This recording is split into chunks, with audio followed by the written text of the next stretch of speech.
শহরের ব্যস্ত রাস্তায় এক হাতে চায়ের থার্মোস, অন্য হাতে কাপ নিয়ে দোকান থেকে দোকানে ঘুরে বেড়াচ্ছেন এক যুবক। হাঁটতে কষ্ট হয়, তবে মুখে হাসি লেগে থাকে সবসময়।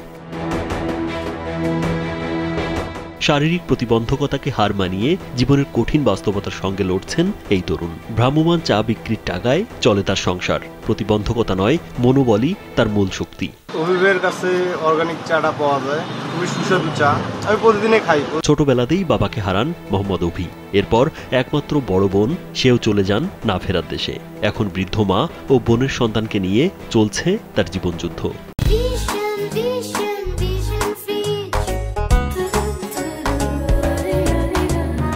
উচ্চশিক্ষার স্বপ্ন থাকলেও এসএসসি পাশের পর একাদশ শ্রেণীতে পড়ার সময়েই প্যারালাইসিসে আক্রান্ত হয় শরীরে এক পাশ। তখন থেকেই যেন সবকিছু থমকে যায়। আমি ইন্টার ফার্স্ট ইয়ার পরীক্ষা দেওয়ার পর হঠাৎ আমার ব্রেন স্ট্রোক হয়। পিতৃহীন পরিবারে মা যথাসাধ্য চেষ্টা করে আমার চিকিৎসার জন্য। চিকিৎসা করতে করতে একটা সময় আমার ফ্যামিলি নিঃস্ব হয়ে যায়। আর তারপরে দেয়ালে পিঠ থেকে যাওয়ার পর আমি নিজেই এই চায়ের ব্যবসা শুরু করি। দারিদ্র আর শারীরিক সীমাবদ্ধতার চাপে ভেঙে পড়েননি অভি, বরং দৃঢ় ইচ্ছা শক্তি আর আত্মবিশ্বাসে শুরু করেন ভ্রাম্যমাণ চা বিক্রির কাজ। প্রতিদিন সকাল থেকে রাত পর্যন্ত শহরের দোকানগুলোতে ঘুরে চা বিক্রি করেন তিনি। দিন শেষে সেই আয়ে চলে সংসার। সংসারের দায়িত্ব নিতে আমি যে কোনো একটা ব্যবসা শুরু করি। তা থেকে চায়ের ব্যবসা শুরু করেছি। প্রতিবদ্ধকতা থাকা সত্ত্বেও আমার কাছে আমি চা বিক্রি করি।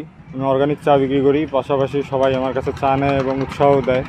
অভির মা জানান, অনেক কষ্ট করে সংসার চালায় ছেলেটা। চিকিৎসা করাতে গিয়ে সব সঞ্চয় শেষ হয়ে গেছে। এখন ইচ্ছা থাকলেও একটা দোকান করে দেওয়ার সামর্থ্য নেই। বলে, মা আমি একটু আমের ব্যবসায় ধরি। তা ও আমের ব্যবসা ধরলো, আম দেখি কি বিক্রি হয় না।